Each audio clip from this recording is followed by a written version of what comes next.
fixed it. The mic's been glitching. And you're going to just brush your hair in the middle of a podcast. That's amazing. Yep, that's so... So, a couple of things that I wanted to talk about. Number one is is it me? And again, if you're listening to this on the audio version, this is probably going to be months too late. But is it me, or are we sort of slowly easing back to normal? No, I want to go back to bed. Right, well, forever. Yeah. No, I'm just kidding. Just like a couple more hours. No, too late. We're up doing the podcast now. Yeah. So that's definitely not happening. No, thank you, sir. Taking over? This We have got a pirate rebellion on our hands where Sophie's going to take over the podcast, I think. You know what? You never know what 8-year-olds are going to do, but when you say pirate rebellion and they get an idea, it's probably no, stop whacking me with a fake sword. I always get worried. This is right. Stop whacking me with a fake sword. You know what? We should have this as a bit of an accountability tool. Like when we start talking about subjects way too much, like for example, games or movies or something like that, Sophie comes along and says, right, sort your life out, come and talk about something new. However, talk about something new. She might have to upgrade from the foam one to the wood one in my bedroom. Don't get the wood one in the bedroom. However, for today, what I want to do is talk about the question of the podcast, which is... What's the question? All right. What's the worst piece of advice you've ever had? What do you reckon the worst piece of advice you've ever had is? Do it. Just do it. That's Charlotte's worst piece of advice. You love that piece of advice, don't you? If you really want to do it that bad, just do it. There's nothing that can stop you if you've got enough determination and gumption. I like that. But when you say just do it when you're out with mummy's shopping, I really want to buy that. Just do it. I really want to... Maybe you should have some moderation when it comes to some things and an ethos of just do it when it comes to other things. But it makes her happy. And not doing it. Right. If this was my financial planning podcast, we'll have a different conversation about this. But buying stuff doesn't actually make you that happy for that long. I know. I was listening to your spiel yesterday morning. Spiel? How dare you? Yes, I meant spiel. Spiel. But apparently the stuff that I've spent years learning is spiel. Thanks for that. Spiel. Yeah. Are we going to talk about the interview we did yesterday afternoon? Yeah. Okay. Yeah. Oh, I thought you were going to talk about it, but I guess... so we did an interview yesterday. We were going to start releasing it today, but we've decided to release it Wednesday and Friday in 2 parts because that way there'll be less of a wait between the 2 sections of the interview. And it was a really good interview. Mm-hmm. It was with the guys from kindness.org. Yes. Who sent you that book. Sent me that amazing book that I read. We interviewed them about all aspects of kindness. They're an organisation that does research into why we should be kinder in our lives. Mm-hmm. And certainly, I loved it. I loved speaking to Jacqueline and Melissa. Yeah. And I know you did too, didn't you? Yep. So that's coming Wednesday and Friday. Yeah, I mean, we did ask the question of the podcast, and for the first time ever, on an interview, we had 4 different Muppets, didn't we? Not the guests and us. I was talking about the what answer to what's your favourite Muppet question was different. So and there was me like afterwards trying to keep the structure, and you were like, your Muppet explains everything. You know what? I think there is a validity into having a Muppet-based personality test where your Muppet tells you a bit about who you are. Yeah, maybe that's why your favourite is Animal. He's wild and mildly unorganised. I'm actually really organised, thank you.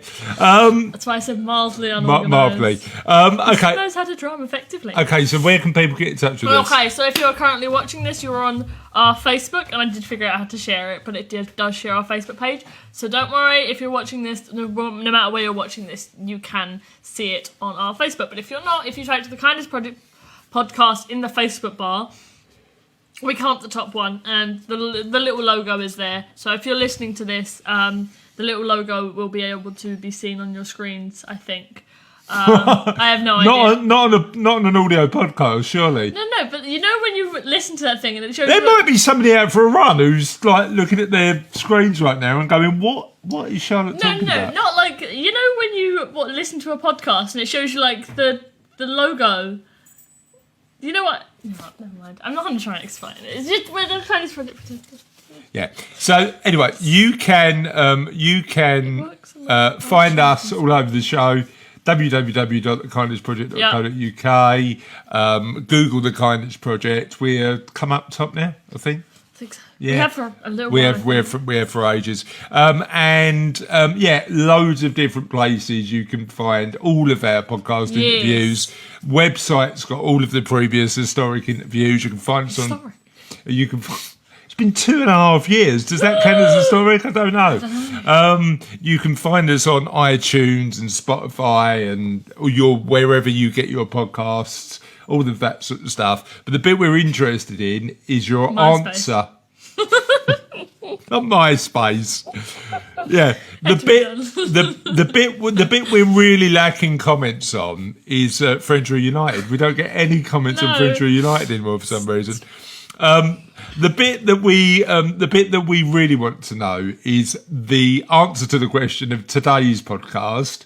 What's the worst piece of advice you've ever received? So I know what the worst piece of advice you've ever given is, which Not is that bad of advice. just do it when mummy's shopping. But what's the worst piece of advice you've ever received? Don't know. Don't know.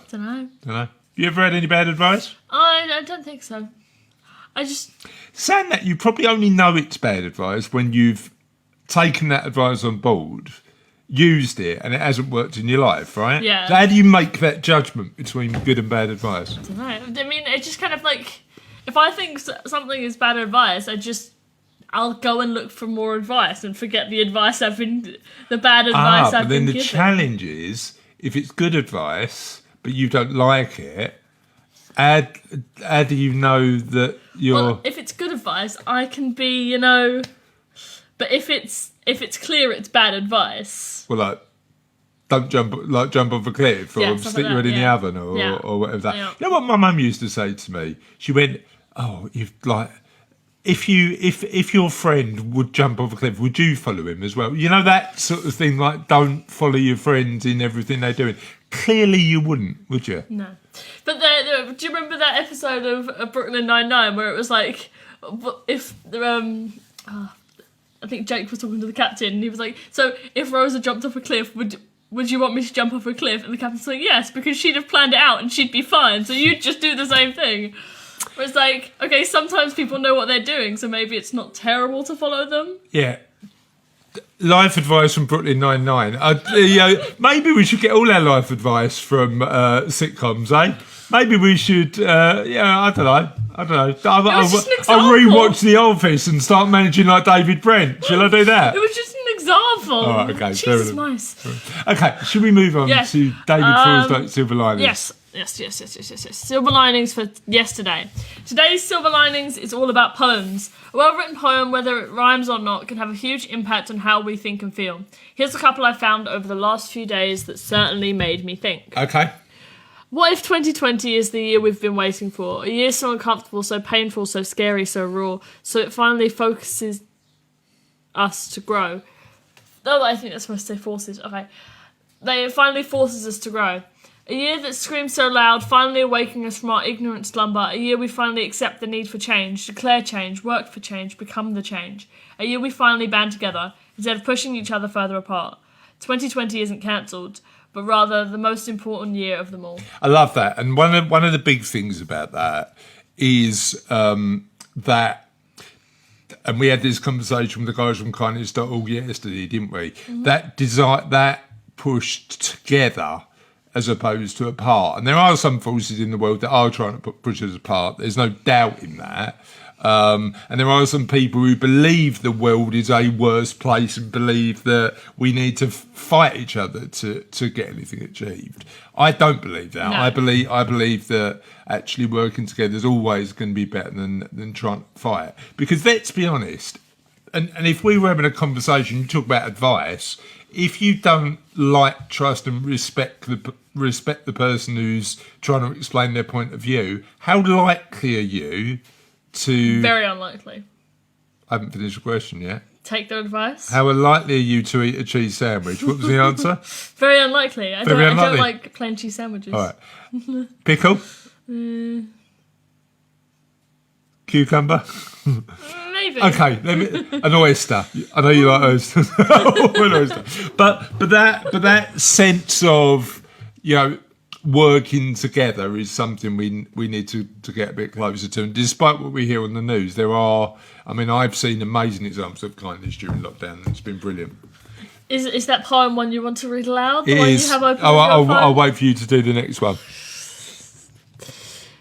The next one is called When This Is Over. When this is over, may we never again take for granted a handshake with a stranger, full shelves at the store, conversations with neighbours, a crowded theatre, Friday night out, the taste of communion, a routine checkup, the school rush each morning, coffee with a friend, the stadium roaring, each deep breath, a boring Tuesday, life itself. When this ends, may we find that we have become more like the people we wanted to be, we were called to be, we hoped to be, and may we stay that way, better for each other because of the worst. So that, before you mentioned the other news, the one that I've been thinking about quite a lot is an old classic that we talked about the other day, because we both quite like poetry, don't we? Yes. And do you remember that? Have we talked about in the podcast before? Spoken word poetry. The poetry jam at Covent Garden. That was amazing, wasn't it? We have to do another one. Yeah. You have to get involved this time, though. I will. I'm going to stand up and do some poetry. But my one of my all-time favourite poems, and I think one that's pertinent for now, is a poem called If by Rudyard Kipling. If you can keep your head when all around you are losing theirs and blaming it on you, if you can trust yourself when all men doubt you but make allowance for their doubting too, if you can wait and not be tired of waiting, or being lied about, don't deal in lies, or being hated, don't give way to hating, and yet don't look too good nor talk too wise, no fear of that. If you can if you can dream and not make dreams your master, if you can think and not make thoughts your aim, if you can meet with triumph and disaster and treat those two impostors just the same, if you can bear to hear the truth you've spoken, twisted by knaves to make a trap for fools, or watch the things you gave your life to broken, and stoop and build them up with worn out tools. If you can make one heap of all your winnings, and risk it one turn of pitch and toss, and lose and start again at your beginnings, and never breathe a word about your loss. If you can force your heart and nerve and sinew to serve your turn long after they are gone, and so hold on where there is nothing in you, except the will which says to them, hold on. If you can talk with crowds and keep your virtue, or walk with kings nor lose the common touch, if neither foes nor loving friends can hurt you, if all men count with you, but none too much, if you can fill the unforgiving minute with 60 seconds worth of distance run, yours is the earth and everything in it, which is more, you'll be a man, my son. Clearly that end doesn't work when I'm talking to you. You will be a woman, my daughter. But that I love. That is probably one of my favourite poems, apart from the quite depressing World War I poetry I like Wilfred Owen, but probably not appropriate for the Kindness Project. I thought you were going to mention the poem about the man who was drowning. When you said depressing, I was like... Spike Milligan. Spike Milligan is always welcome on the Kindness Project. We might bring a bit of Spike Milligan poetry into our lives in a future edition. Do you want to carry on with Silver Linings? You just interrupted me with your Sorry. own poem. I'm just not miffed. No. Sorry, Okay. sub-question of the podcast. What's your favourite poem? That might be our next question of the podcast. Okay. The roaming On poet. that question. Oh, I've just been. Oh, sorry, the monitor, Yeah. the podcast monitor's come along. Go on. The Rhyming Poets have launched Tell a Poem Tuesday to encourage people to share a poem with someone else over the phone. The charity Save the Children is releasing poems written by children as we approach 3 months since the pandemic was officially announced. There's today's one as well, but have we got time for today's one? Dad? You're supposed Oh, to be... sorry. I'm Might just really. I'm just seeing a little clip from somebody I used to know. Hello, Brian. Thanks for making a comment. I do remember you actually. I hope you're doing well. But yeah, so Dave Forrest Silver Linings. Yes, Do you want to carry on? yes. Kenton Lee, founder of Because International, an organisation dedicated to the idea of changing the world through practical compassion, has invented the shoe that grows. It's made from hard-wearing material and can expand by up to 5 sizes. Children in the poorest parts of the world often don't have footwear, and this is changing their lives. Love it. Vienna is set to reward those who get around the city on foot. Sorry, can we just give them a bit of a shout out? Because that idea is amazing. Yeah. Right, so if you're watching, mate, can we try and get the guys from Because International on the podcast? Should we do that? Yep, okay. Vienna is set to reward those who get around the city on foot, by bicycle or by public transport instead of using their cars. The Austrian Australian capital. You're I think you're confusing strudel with didgeridoos. You're confusing boomerangs with baked goods. Sorry, mate. I don't know what the Austrians famous for. Don't know. The Austrian capital is trialling a smartphone app that uses motion tracking to measure the distance covered and the CO2 saving made. Yeah. When users have saved 20 kilograms of CO2, the equivalent of about 2 weeks of walking, cycling, or using public transport, they receive 1 culture token. Oh, my socks are falling apart. That's it. We're done. Tokens can be exchanged for free tickets to cultural venues. Oh, it does say that. Yeah, That is, I really like the idea of particularly cities rewarding people for more ethical environmental behaviour. Yes. It's really good. Yes. Topics of conversation for today, because this is where I usually slot topics of conversation. Is it? Yeah. Well, we've done poetry. We've done the question of the podcast. Uh-huh. We've done pirates. We've done quite a lot of stuff. So should we crack on with the show? What news have you got? You're just brushing it off. Okay. I'm not brushing it off. Okay. Unemployed single women are saving fish and making money by farming sea sponges. You've picked my conversation topic because I was going to talk about unemployed fisherwoman saving fish. Of course you were. I was. Of course you were. Pinched it. Go No. on, carry on. No. Okay. In an area categorised by poverty, overexploitation of sea resources, and higher rates of unemployment, these women from Zanzibar... That was my topic. It was going to be Zanzibar. Sorry, go on. What if you're a podcast listener? What you can't see, Your annoyance never does cease. What you can't see is so Charlotte doing like a 2-minute meditation just to calm down because I'm being a bit lively. Carry on, Charlotte. There's no structure with you, is there? We never had things in an orderly fashion. Go on, sorry.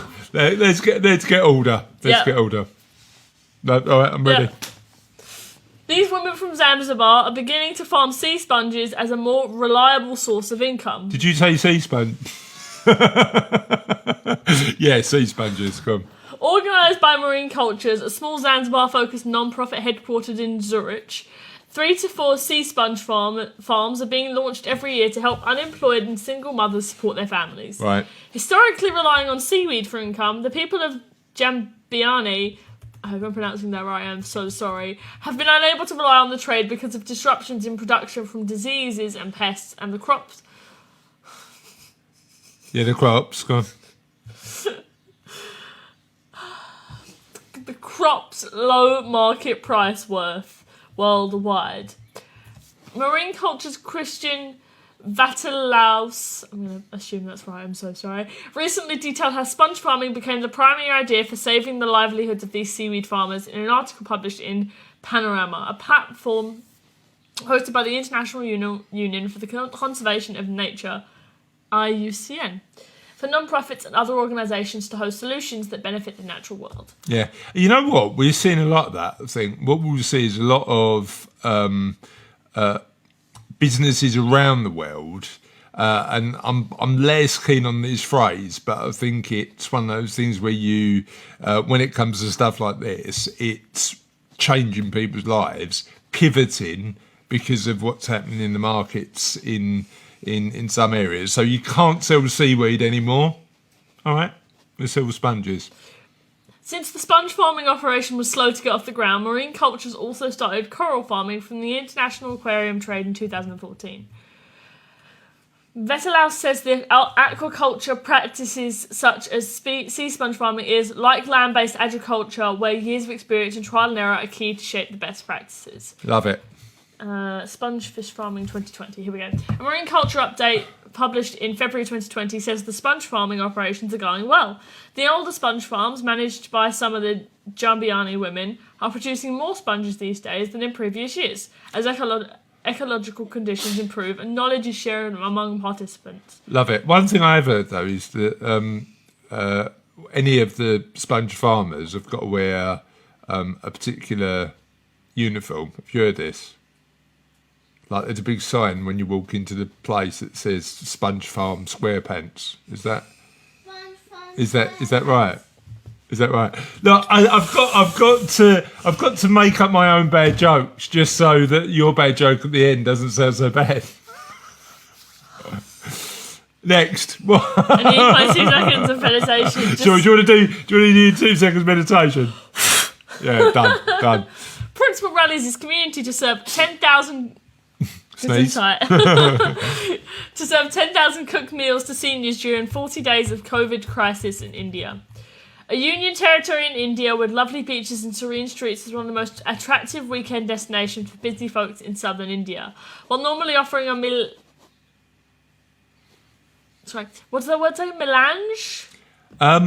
Yeah, melange. Of culture and heritage.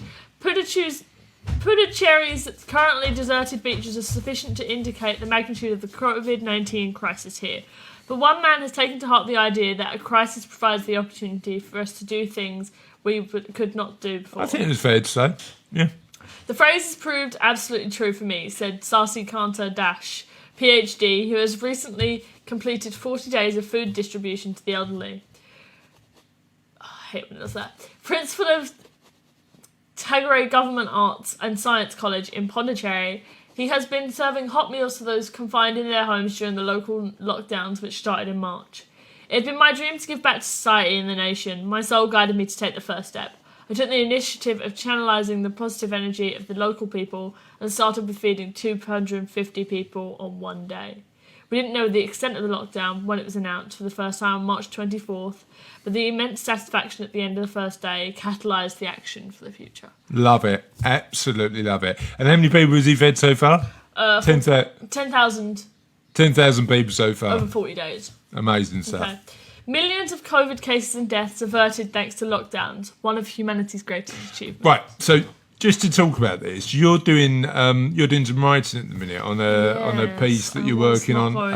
Oh right, okay. Well now you've got to finish it because I mentioned it on the podcast. Now you've mentioned it. That might have been my motivation, just to give you a little nudge to finish it. I wasn't going to talk about it because I've been having a hard time focusing on it. Thank you very much. You'll get there. Well, you will now. But the reality of it is, even though the pandemic's a bit of a challenge, yes, actually this pandemic has been the one that we've coped with the best. Oh, yeah, the one I'm currently in the middle of writing about is the Antonine Plague, which effectively helped. I like the sequel, the Antonine Plague. Do you need 2 seconds? I need 2 seconds. I'll give you 2 seconds. Where is my structure? Anyway, the Antonine Plague, it basically helped. It was basically a catalyst for the breakdown of the Roman Empire. So, like, it literally caused a whole in a way, it caused the whole nation to kind of break down. And it spread, didn't it? It spread throughout the whole empire. It So- killed like a third of the Roman legion the first time it came around. So just get ready for that 2 seconds meditation again. That are you saying that pandemic was roaming all around the place? 2 seconds. Do you need your 2 seconds? My nose is really blocked. Oh, Leave me right. 2 seconds, but my nose is clogged. I'm just. It's Friday's pun day, isn't it? Friday's got to be a pun day. Is that a no? Do you need 2 no. seconds again? That's a no. I'll tell you what, the people listening to the audio version of this podcast are just going to go Don't in. see my frustration right now. Are just going to go, sorry, if they just cut out and stop for 2 seconds again. Well, who's that heavy breathing? I thought this was meant to be a podcast sharing good stories in the world, but, Yes, but all your I can hear is puns- that. Your puns are very stressful when I'm What? trying to sorry, keep a structure. Sorry, why is a pun I stressful? don't know. It's just very like, I don't know. It's just Because it puts you off a bit. it puts me off, That's the idea. and I'm trying You to do keep know a that. structure. You do that. I'm getting you back for all those bad jokes at the end of every single podcast. I've got another one for you later. It's just, Yeah. Okay. Fine. So that is the story. You haven't told the story. I yet, haven't have told you? the story Let's get back yet. on track. Tell us the story. okay. I'm so done with this.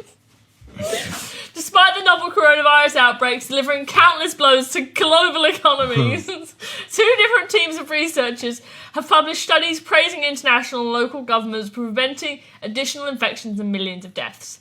This week, scientists from Imperial College London and University of California, Berkeley both published studies on the impact of the emergency health measures across 17 different countries.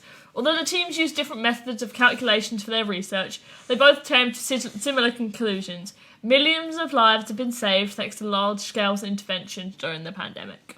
According to the Imperial study, European lockdowns helped to prevent more than 3.1 million deaths. The Berkeley study, which examined infection rates and lockdown measures in China, South Korea, Italy, Iran, France and the US, found that local and international interventions prevented more than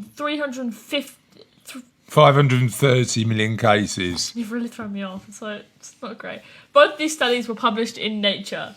Furthermore, the continuation of these policies beyond the study period have likely avoided many millions more infections, says Solomon Hussain, director of Berkeley's Global Policy Laboratory and lead author of the Berkeley study. You know what? It's interesting because I think there will be time for analysis of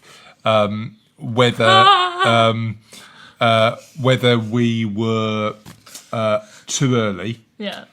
Too late to make sure that we were putting in play measures to cut the deaths. But certainly taking bold action across the world, some countries have done it better than others, has been really important. We have a comment.